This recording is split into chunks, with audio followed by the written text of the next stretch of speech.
gallows and knock are too powerful on the highway. Winter's Tale. The hint of the hospitable farmer was not lost on Brown. But while he paid his reckoning, he could not avoid repeatedly fixing his eyes on Meg Merrilies. She was in all respects the same witch-like figure as when we first introduced her at Ellangowan Place.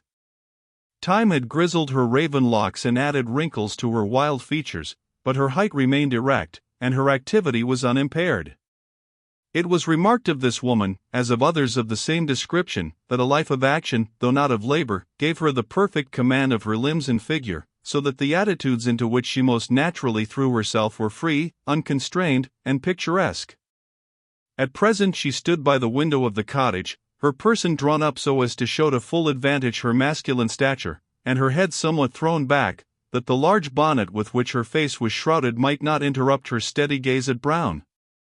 At every gesture he made and every tone he uttered she seemed to give an almost imperceptible start. On his part, he was surprised to find that he could not look upon this singular figure without some emotion.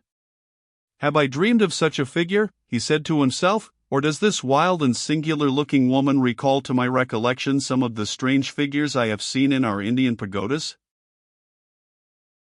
While he embarrassed himself with these discussions, and the hostess was engaged in rummaging out silver in change of half a guinea, the gypsy suddenly made 2 strides and seized Brown's hand. He expected, of course, a display of her skill in palmistry, but she seemed agitated by other feelings. "Tell me," she said, "tell me, in the name of God, young man, what is your name, and whence you came?" "My name is Brown, mother, and I come from the East Indies." "From the East Indies," dropping his hand with a sigh, "it cannot be then. I am such an old fool, that everything I look on seems the thing I want maist to see. But the East Indies?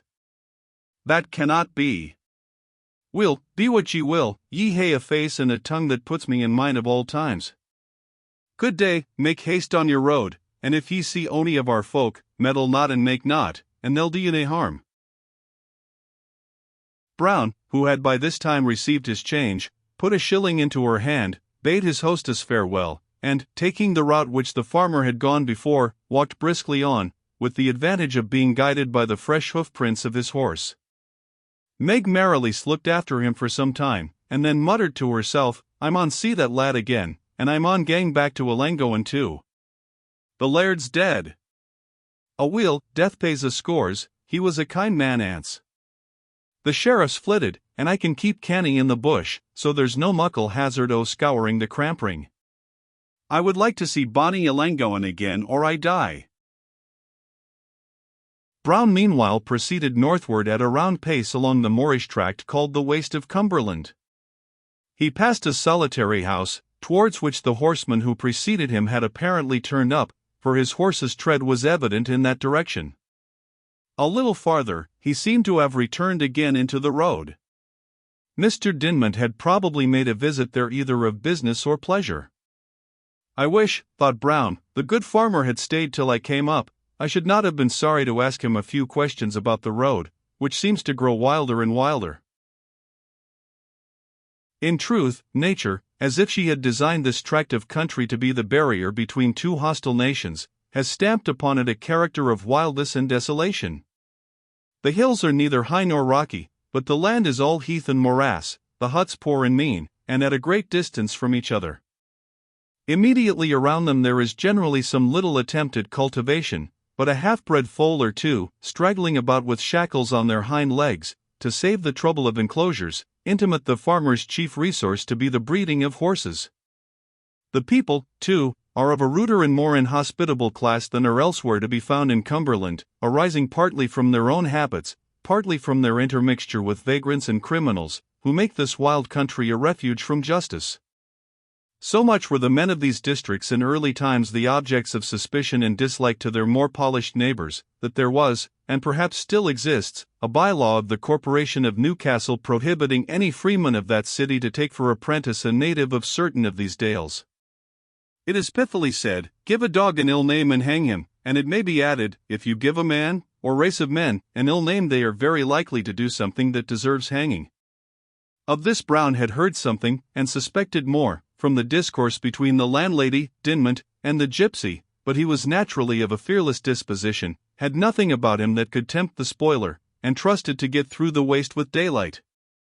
In this last particular, however, he was likely to be disappointed. The way proved longer than he had anticipated, and the horizon began to grow gloomy just as he entered upon an extensive morass. Choosing his steps with care and deliberation, the young officer proceeded along a path that sometimes sunk between two broken black banks of moss earth, sometimes crossed narrow but deep ravines filled with a consistence between mud and water, and sometimes along heaps of gravel and stones, which had been swept together when some torrent or waterspout from the neighboring hills overflowed the marshy ground below. He began to ponder how a horseman could make his way through such broken ground. The traces of hoofs, however, were still visible. He even thought he heard their sound at some distance, and, convinced that Mr. Dinmont's progress through the morass must be still slower than his own, he resolved to push on, in hopes to overtake him and have the benefit of his knowledge of the country. At this moment his little terrier sprung forward, barking most furiously. Brown quickened his pace, and, attaining the summit of a small rising ground, saw the subject of the dog's alarm. In a hollow about a gunshot below him a man whom he easily recognized to be Dinmont was engaged with two others in a desperate struggle. He was dismounted, and defending himself as he best could with the butt of his heavy whip. Our traveler hastened on to his assistance, but ere he could get up a stroke had leveled the farmer with the earth, and one of the robbers, improving his victory, struck him some merciless blows on the head. The other villain, hastening to meet Brown, called to his companion to come along, for that one's content, meaning, probably, past resistance or complaint. One ruffian was armed with a cutlass, the other with a bludgeon, but as the road was pretty narrow, bar firearms, thought Brown, and I may manage them well enough. They met accordingly, with the most murderous threats on the part of the ruffians.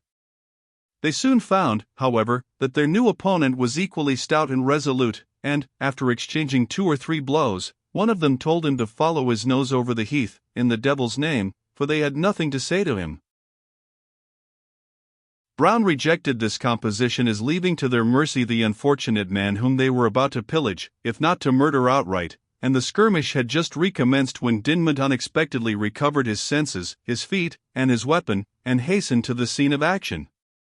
As he had been no easy antagonist, even when surprised and alone, the villains did not choose to wait his joining forces with a man who had singly proved a match for them both, but fled across the bog as fast as their feet could carry them, pursued by Wasp, who had acted gloriously during the skirmish, annoying the heels of the enemy, and repeatedly effecting a moment's diversion in his master's favor. "Deal, but your dogs will entered why the vermin now, sir," were the first words uttered by the jolly farmer as he came up, his head streaming with blood, and recognized his deliverer and his little attendant. "I hope, sir, you are not hurt dangerously?" "Oh, deal a bit, my head can stand a gay clower, nae thanks to them, though, and mony to you. But now, hinny, ye maun help me to catch the beast, and ye maun get on behind me, for we maun off like whitrets before the whole clanjumfray be down upon us, the rest o' them will no be far off." The Galloway was, by good fortune, easily caught, and Brown made some apology for overloading the animal. "Deal a fear, man," answered the proprietor, "Dumple could carry 6 folk, if his back was lang enough, but God sake, haste ye, get on, for I see some folk coming through the slack yonder that it may be just as we'll know to wait for." Brown was of opinion that this apparition of 5 or 6 men, with whom the other villains seemed to join company, coming across the moss towards them, should abridge ceremony. He therefore mounted Dumple en croupe, and the little spirited nag cantered away with 2 men of great size and strength as if they had been children of 6 years old. The rider, to whom the paths of these wilds seemed intimately known, pushed on at a rapid pace, managing with much dexterity to choose the safest route, in which he was aided by the sagacity of the Galloway, who never failed to take the difficult passes exactly at the particular spot, and in the special manner, by which they could be most safely crossed. Yet, even with these advantages, the road was so broken, and they were so often thrown out of the direct course by various impediments, that they did not gain much on their pursuers. "Never mind," said the undaunted Scotchman to his companion, "if we were ants by Withershan's latch, the road's no near a sae soft, and we'll show them fair play for't." They soon came to the place he named, a narrow channel, through which soaked, rather than flowed, a small stagnant stream, mantled over with bright green mosses. Dinmont directed his steed towards a pass where the water appeared to flow with more freedom over a harder bottom, but Dumple backed from the proposed crossing place, put his head down as if to reconnoiter the swamp more nearly, stretching forward his 4 feet, and stood as fast as if he had been cut out of stone. "Had we not better," said Brown, "dismount, and leave him to his fate, or can you not urge him through the swamp?" "Nah," said his pilot, "we maun cross Dumple at no rate, he has mair sense than mony a Christian." So saying, he relaxed the reins, and shook them loosely. "Come now, lad, take your own way out, let's see where you'll take us through." Dumple, left to the freedom of his own will, trotted briskly to another part of the latch, less promising, as Brown thought, in appearance, but which the animal's sagacity or experience recommended as the safer of the two, and where, plunging in, he attained the other side with little difficulty. "I'm glad we're out o' that moss," said Dinmont, "where there's mair stables for horses than change houses for men. We have the maiden way to help us now, at ony rate." Accordingly, they speedily gained a sort of rugged causeway so called, being the remains of an old Roman road which traverses these wild regions in a due northerly direction. Here they got on at the rate of 9 or 10 miles an hour, Dumple seeking no other respite than what arose from changing his pace from canter to trot. "I could gar him show mair action," said his master, "but we are twa lang-legged shields after a, and it would be a pity to stress Dumple, there wasna the like o' him at Stainchy Bank fair the day." Brown readily assented to the propriety of sparing the horse, and added that, as they were now far out of the reach of the rogues, he thought Mr. Dinmont had better tie a handkerchief round his head, for fear of the cold frosty air aggravating the wound. "What would I do that for?" answered the hardy farmer. "The best way's to let the blood barken upon the cut, that saves plasters, hinny." Brown, who in his military profession had seen a great many hard blows pass, could not help remarking, he had never known such severe strokes received with so much apparent indifference.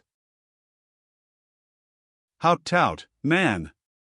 I would never be making a humdudgeon about a scart on the pow, but we'll be in Scotland in 5 minutes now, and ye maun gang up to Charlie's Hope Wymie, that's a clear case." Brown readily accepted the offered hospitality.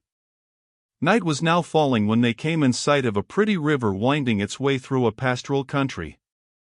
The hills were greener and more abrupt than those which Brown had lately passed, sinking their grassy sides at once upon the river. They had no pretensions to magnificence of height, or to romantic shapes, nor did their smooth swelling slopes exhibit either rocks or woods. Yet the view was wild, solitary, and pleasingly rural. No enclosures, no roads, almost no tillage, it seemed a land which a patriarch would have chosen to feed his flocks and herds. The remains of here and there a dismantled and ruined tower showed that it had once harbored beings of a very different description from its present inhabitants, those freebooters, namely, to whose exploits the wars between England and Scotland bear witness. Descending by a path towards a well-known ford, Dumple crossed the small river, and then, quickening his pace, trotted about a mile briskly up its banks, and approached 2 or 3 low thatched houses, placed with their angles to each other, with a great contempt of regularity. This was the farmsteading of Charlie's Hope, or, in the language of the country, the town. A most furious barking was set up at their approach by the whole 3 generations of Mustard and Pepper, and a number of allies, names unknown. The farmer, *C03, made his well-known voice lustily heard to restore order. The door opened, and a half-dressed ewe-milker, who had done that good office, shut it in their faces, in order that she might run ben the house to cry, "Mistress, mistress, it's the master, and another man why him." Dumple, turned loose, walked to his own stable door, and there pawed and whinnied for admission, in strains which were answered by his acquaintances from the interior. Amid this bustle Brown was fain to secure Wasp from the other dogs, who, with ardor corresponding more to their own names than to the hospitable temper of their owner, were much disposed to use the intruder roughly. In about a minute a stout labourer was patting Dumple, and introducing him into the stable, while Mrs. Dinmont, a well-favoured buxom dame, welcomed her husband with unfeigned rapture. Sirs. Goodman, ye hae been a weary while away.